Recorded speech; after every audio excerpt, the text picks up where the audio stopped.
Hi guys, welcome back to my channel.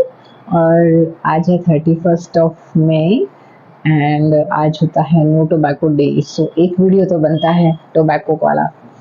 सो अब tobacco से क्या होता है और क्या नहीं होता है ये सब आप लोगों को पता है, तो ये तो मैं नहीं बताने वाली डिटेल में, इसका वीडियो कभी और लेंगे।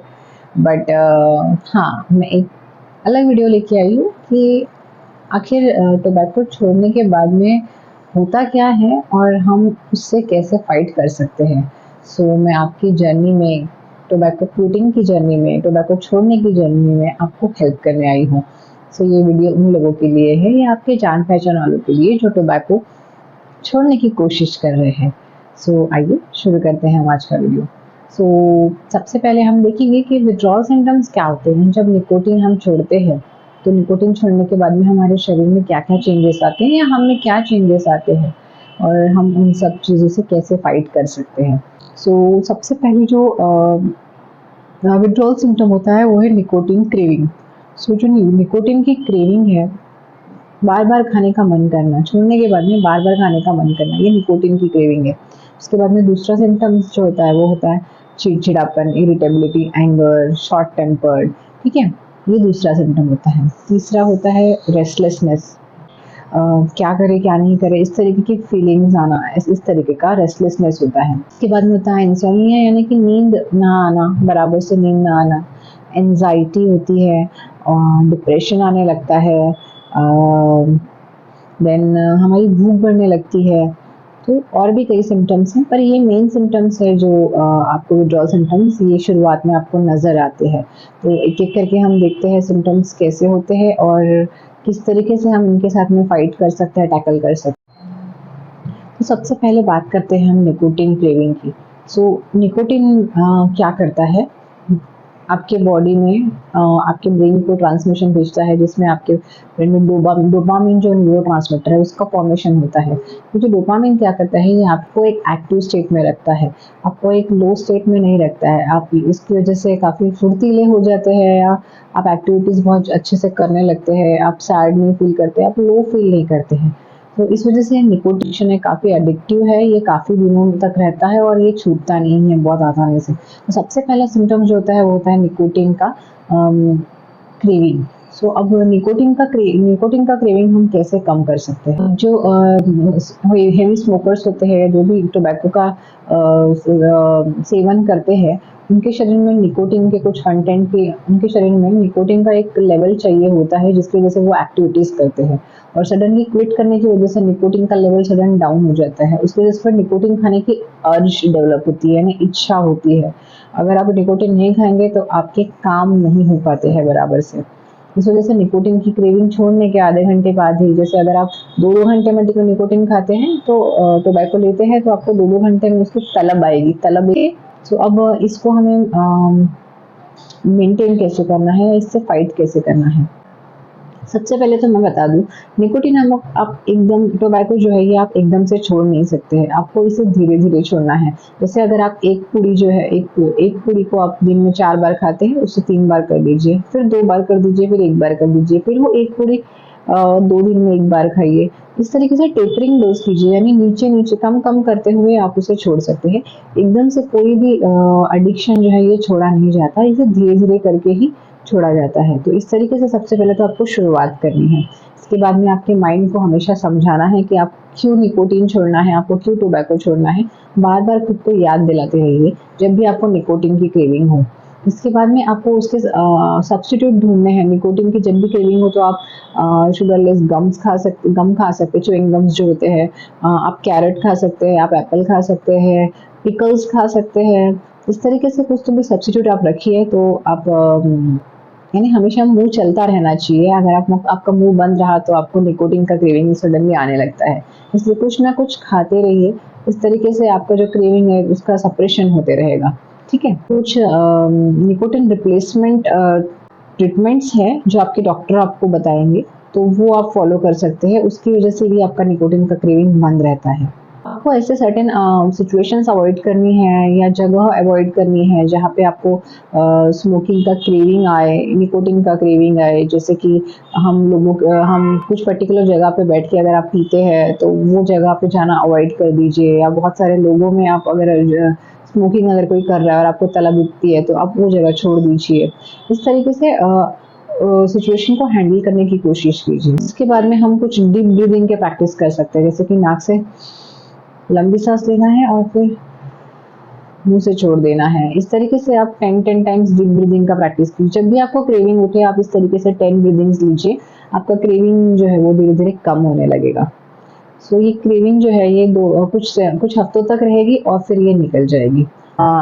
सेकंड जो विड्रॉल सिम्टम है वो है आपको गुस्सा बहुत आना। आप शॉर्ट टेम्पर हो जाते हैं, बात बात पे चिढ़ने लगते हैं, बहस करने लगते हैं, बिना बात के बहस करने लगते हैं। सो इसमें आपकी कोई गलती नहीं है, इसमें गलती है आपके शरीर का निकोटीन का लेवल कम होते जा रहा है और इस वजह से आपको चिड़चिड़ापन आ रहा है। ओके, एंड आपको इसके लिए करना क्या है, तो आपको खुद को रिमाइंड करना है कि आप क्यों निकोटीन छोड़ रहे हैं, और आपको ये रिमाइंड करना है कि ये स्टेज कुछ दिनों के लिए ही है, कुछ हफ्तों बाद में आप नॉर्मलाइज होने वाले हैं। तो बार बार अपने आप को समझाते रहिए कि नहीं, ये कुछ दिनों के लिए है, ये चले जाएगा, दिस फेज विल पास।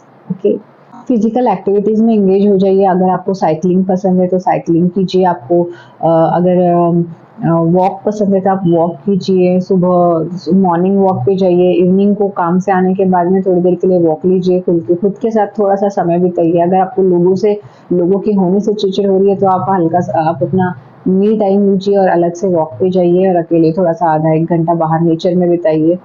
इसके बाद में आप माइंडफुलनेस प्रैक्टिस कर सकते हैं, यानी कि अगर आपको गुस्सा आ रहा है तो आप अपने आजू बाजू के चीज़ों पे ध्यान देना चालू कर दीजिए, जो भी प्रेजेंट है, ट्री है, हवा, जो भी है। अपने ब्रीदिंग पे कॉन्सेंट्रेट कीजिए, ब्रीदिंग की आवाज़ सुनिए। इस तरीके से आप अपना माइंड डाइवर्ट कीजिए गुस्से से। आपको टी, चाय, कॉफ़ी ये सब अवॉइड करने हैं, बिकॉज इसकी वजह से भी आपको फिर से तलब उठ सकती है। और सुबह उठ के मेडिटेशन प्रैक्टिस कर सकते हैं, योगा प्रैक्टिस कर सकते हैं। ये फेज़ जो है आपको पहले हफ्ते से दिखने लगेगा और 3 से 4 हफ्तों के बाद में ये फेज़ डाउन होते जाएगा। सो आप उस फेज़ से निकल सकते हैं। इसके बाद में थर्ड विड्रॉल सिम्पटम होता है एंजाइटी। ये 24 घंटे के अंदर क्विट करने के बाद में, टोबैको छोड़ने के बाद में 24 घंटे के अंदर अंदर ये फेज़ शुरू होता है। तो इसमें आपको अचानक से स्ट्रेसफुल लगने लगता है, आपके नेक के मसल्स बहुत टाइट हो जाते हैं, शोल्डर के मसल्स बहुत टाइट हो जाते हैं, आपको अकड़न जैसा फील होने लगता है, एक अजीब सा फीलिंग आने लगता है। सो इस समय क्या करना है आपने, ये फेज़ जनरली 3 दिन के अंदर अंदर ही आपको दिखना शुरू हो जाता है और कुछ हफ्तों तक रहता है और फिर ये भी फेज़ निकल जाता है। सो अब इस फेज़ से हमें कैसे फाइट करना है, तो अगेन एंड अगेन हर चीज़ में मैं आपको यही बता रही हूँ कि आप अपने दिमाग को समझाइए, रिमाइंड कराइए कि ये फेज़ बहुत जल्दी पास होने वाला है, बहुत जल्दी निकल जाएगा। अब इस समय एंजाइटी में अगर आप है तो आपको आपके अपनों की हेल्प लेनी है। आपके पास जो भी है, आप जिनको ट्रस्ट करते हैं, आप उनके साथ बैठिए, उनको बताइए मुझे एंजाइटी हो रही, नर्वसनेस हो रहा है, क्यों हो रहा है, किस वजह से हो रहा है, वो कारण डिटेक्ट कीजिए और उनके साथ में बैठ के थोड़ा बात कीजिए। अगेन फिजिकल एक्टिविटीज में एंगेज हो जाइए, जो भी आपको पसंद है। अगर आपको बैडमिंटन खेलना पसंद है तो आप बैडमिंटन खेलने जाइए, साइकिलिंग, स्विमिंग, जो भी आपको पसंद है। तो आप अपनी हॉबी में भी एंगेज हो सकते हैं। जैसे किसी को पेंटिंग पसंद है तो अपना ध्यान भटकाने के लिए कुछ और चीज़ें कीजिए, तो आपका एंजाइटी लेवल कम होने लगेगा। अगेन देन माइंडफुलनेस, जो मैंने आपको इसके पहले बताया, एक 3-3-3 का रूल होता है एंजाइटी के लिए। 3 चीज़ें अपने आजू बाजू जो दिख रही है उनका नाम लीजिए जब भी आपको एंजाइटी होती है। 3 आवाज़ें जो आपको सुनाई आ रही है उनका नाम लीजिए, एंड देन आपके बॉडी के 3 पार्ट्स हिलाइए, जैसे गर्दन हिला दिए, हाथ शोल्डर हिला दिए, पैर हिला दिए। इस तरीके से माइंडफुलनेस आप प्रैक्टिस कीजिए तो आपको एंजाइटी का लेवल आपको कम दिखेगा। बाद में जो सबसे बड़ा सिम्टम है वो है डिप्रेशन। डिप्रेशन जो है काफ़ी लोगों में आने लगता है बिकॉज वो बहुत सैड और बहुत लो फील करते हैं, और अगर ऑलरेडी वो पर्सन डिप्रेशन में है और उसने स्मोकिंग क्विट कर दी है तो वो सीवियर डिप्रेशन में भी जा सकता है। तो इन केसेस में उन्होंने एक मेडिकल हेल्प लेनी चाहिए। खुद ब खुद वो चीज़ें सॉल्व ना करने बैठे तो ज़्यादा बेटर रहेगा। सो डिप्रेशन जो है ये पहले हफ्ते से ही आपको दिखने लगता है और ये आपको विद इन अ मंथ आप डिप्रेशन से छुटकारा पा सकते हैं अगर आपने प्रॉपर केयर किया, प्रॉपर ट्रीटमेंट ली तो। तो अब डिप्रेशन से फाइट कैसे करना है, तो मैं कहूँगी कि सबसे बेस्ट ऑप्शन है कि सोशल रहे, आप अकेले रहना छोड़ दें, अपने दोस्तों में जाइए, जो भी दोस्त आपको पसंद है, जिनके साथ में आप मज़ा मस्ती कर सकते हैं, थोड़ा उनसे घुलिए मिलिए, उनके साथ में अपना प्रॉब्लम डिस्कस कीजिए, वो आपको ज़रूर साथ देंगे। अगर वो आपके अच्छे दोस्त हैं तो आपको ज़रूर साथ देंगे। तो इस तरीके से अपने ट्रस्टवर्दी दोस्तों के साथ मिलना जुलना चालू करना चाहिए। फिजिकल एक्टिविटीज़ में एंगेज होना चाहिए, अपना ध्यान भटकाना चाहिए। अगर आपको कुछ म्यूज़िक पसंद है तो आप म्यूज़िक क्लास लगा सकते हैं। डांस, जो भी आपको पसंद है उस एक्टिविटी में आप एंगेज हो जाइए। आप बहुत डिप्रेस फील कर रहे हैं तो आप उस समय आप सोचिए कि आप डिप्रेस किस चीज़ की वजह से फील कर रहे हैं। क्या आप स्ट्रेस्ड आउट है, क्या आप खाने की वजह से, क्या आप टायर्ड है, या आप अपना अकेलापन महसूस कर रहे हैं। ये सब चीज़ें आप सोचिए कि आप किस वजह से डिप्रेस फील कर रहे हैं और वो चीज़ सडनली हटा दीजिए। अगर आप अकेलापन महसूस कर रहे हैं तो दोस्तों में जाइए। आपको भूख लगी है इसलिए आप डिप्रेशन में जा रहे हैं तो आप खाना खाइए। अगर आप किसी की वजह से स्ट्रेसफुल है तो उनसे जाके बात कीजिए कि मुझे आपकी वजह से स्ट्रेस हो रहा है, इस चीज़ को सॉल्व कीजिए। इस तरीके से आप चीज़ें करके अपना डिप्रेशन लेवल कम कर सकते हो। फिर भी आपको हेल्प नहीं हो रही है तो प्लीज़ आप मेडिकल हेल्प लीजिए। मेडिकेशंस जो होती है आखिर में डिप्रेशन के लिए बहुत हेल्पफुल होती हैं। निकोटीन छोड़ने के बाद में, टोबैको छोड़ने के बाद में बहुत भूख बढ़ जाती है, खाना खाने का बहुत ज़्यादा मन करता है। तो इसमें किसी-किसी का वज़न बहुत ज़्यादा बढ़ने लगता है, तो अपने डाइट पे कंट्रोल कीजिए, डायटीशियन से जाके बात कीजिए, उसके लिए इतना टेंशन लेने की बात नहीं है। तो अब हम देखते हैं कि क्या-क्या चीज़ें हैं जो ट्रिगर पॉइंट बन सकती है आपको फिर से निकोटीन स्टार्ट करने में, या क्या-क्या चीज़ें आपको उकसा सकती है कि मैं फिर से निकोटीन चालू कर दूँ। तो 2-3 प्रकार के ट्रिगर होते हैं, उसमें से एक प्रकार का ट्रिगर होता है सोशल ट्रिगर, यानी कि हम जब सोसाइटी में जाते हैं, 10 लोगों से मिलते हैं, गैदरिंग्स होती है, हम जब वहाँ पे तो इतने सारे लोग रहते हैं, कुछ स्मोकर्स, कुछ नॉन स्मोकर्स, तो जब वहाँ पे स्मोकर्स रहते हैं तब आपको ट्रिगर पॉइंट होता है कि अरे वो पी रहा है, मुझे भी पीना चाहिए। उस टाइम पे आपका दिमाग आपको बोलता है। उसके बाद में इमोशनल ट्रिगर्स होते हैं, जैसे कि अगर किसी से झगड़ा हो गया है, आप बहुत डर रहे हैं, एंजाइटी, किसी से झगड़ा हो गया है, आप परेशान हैं, ऑफिस के वर्क से परेशान हैं, इस तरीके की चीज़ें जो है इमोशनल ट्रिगर लेके आपको फिर से निकोटीन की तरफ भेज सकती हैं। इसके बाद में होता है पर्टिकुलर सिचुएशन, या फिर जिस जगह आप बार-बार पीते हैं वो जगह देख के आपको अचानक से याद आने लगता है, या कोई एक्टिविटी होती है जैसे कि आप चाय पीते वक़्त अगर आप सिगरेट पीते होंगे तब भी आपको याद आती है। तो कुछ दिनों के लिए मैं बार-बार बोल रही हूँ कि कॉफ़ी, चाय जो है वो बंद कर दीजिए, बिकॉज़ मैक्सिमम स्मोकर्स चाय के साथ में सिगरेट पीना पसंद करते हैं। ओके। कई लोगों को आदत होती है खाना खाने के बाद में एक सिगरेट पीना है, तो खाना खाने के बाद उठिए मत, वहीं बैठे रहिए ताकि आप अपने लोगों के साथ बैठे रहें और आप सिगरेट की जो तलब उठ रही है आप उसको सप्रेस कर सकें। सवाल ये है कि जब मैं स्मोकर्स के अराउंड हूँ तो मैं अपना स्मोकिंग की जो तलब है उसे मैं कैसे दबाऊँ? है ना? जो आप इतने सारे लोगों से मिलते हैं वर्क पे, ऑफ़िस में या फिर बाहर गैदरिंग्स में, तो वहाँ पे ऑलरेडी लोग स्मोकिंग कर रहे होते हैं, तो मैं ऐसी जगह पे खुद को कैसे कंट्रोल करूँ? सो सबसे पहले तो अगर कोई स्मोकिंग कर रहा है तो आप वहाँ से हट जाइए, उनसे पूछ के हटिए कि मैं थोड़ी देर में आ रहा हूँ या आ रही हूँ, तो इस तरह से वहाँ से हट जाइए और जैसे आपको दिखे कि उनका पीके हो गया है तो आप फिर से वहाँ जा सकते हैं। अगर आपको कोई सिगरेट माँग रहा है या कोई लाइटर लाने बोल रहा है तो उनसे साफ-साफ मना कर दीजिए कि देखिए मैं सिगरेट छोड़ने की कोशिश कर रहा हूँ, तो आप मुझे ये सब चीज़ें लाने को ना ही बोले तो अच्छा होगा, ताकि आप मेरी सिगरेट छोड़ने में मदद कर सकें। कि घर में अगर कोई पी रहा है तो आप उनसे स्ट्रिक्टली बोलिए कि देखिए मेरे घर में सिगरेट पीना अलाउड नहीं है, आप बाहर जाके पी सकते हैं पर घर के अंदर ना पिए।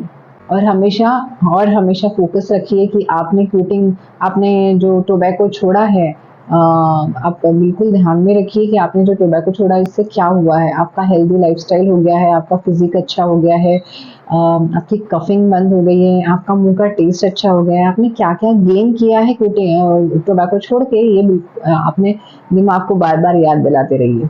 कुछ लोगों को आदत होता है कि सुबह उठते बराबर स्मोकिंग की आदत उन्हें होती है। तो इस समय क्या करना है, सबसे पहले तो रात को सोने से पहले कुछ तैयारियाँ करके रखें, जैसे कि जहाँ आप सिगरेट हमेशा रखते हैं उसकी जगह पे नट्स ला के रखें या कोई फ्रूट्स ला के रखें और वहाँ पे अपने लिए खुद के लिए एक सेल्फ नोट बना के रखें कि मुझे सिगरेट नहीं पीना है, तो सिगरेट नहीं पीना है तो उसके अलावा मैं ये चीज़ें खाऊँ, अपने लिए नोट्स बना के रखें। और मुझे कौन से चीज़ें अवॉइड करनी है ये भी वो नोट बना के रखें, ताकि सबसे पहले जब आप सुबह उठे और उस जगह पे जाए तो आपको सबसे पहले अपने लिए एक रिमाइंडर दिखे, ताकि आप खुद को रिमाइंड करते रहे कि मुझे सिगरेट नहीं पीना है। सुबह उठने के बाद सबसे पहले मेडिटेशन का रूल बना लें। सुबह उठते बराबर आपने मेडिटेशन करना है। ओके, योगा, मेडिटेशन जो भी आप प्रैक्टिस कर सकते हैं वो करिए, और अपने आप को फिजिकल एक्टिविटीज में जितना इन्वॉल्व कर सकते हैं उतना इन्वॉल्व करिए। बहुत लोगों को आदत होती है जब वो बहुत स्ट्रेस फील करते हैं तो अपने आप उनका हाथ सिगरेट की तरफ जाने लगता है। तो इस समय आप सबसे पहले तो सर्च कीजिए कि आप किस वजह से स्ट्रेस हो रहे हैं। ऑफिस में कुछ इशू हुआ है या आपके फैमिली में इशू है, ये आप पहले सबसे पहले ट्रिगर पॉइंट सर्च कीजिए और उस हिसाब से उसका सॉल्यूशन ढूंढने की कोशिश कीजिए। ओके, निकोटिन रिप्लेसमेंट प्रोडक्ट्स जो होते हैं, जो निकोटिन के बदले में हम स्वैप करते हैं, जो प्रोडक्ट्स होते हैं, क्या वो यूज़फुल होते हैं? तो जी बिल्कुल वो यूज़फुल होते हैं। वो अलग अलग फॉर्म्स में मिलते हैं।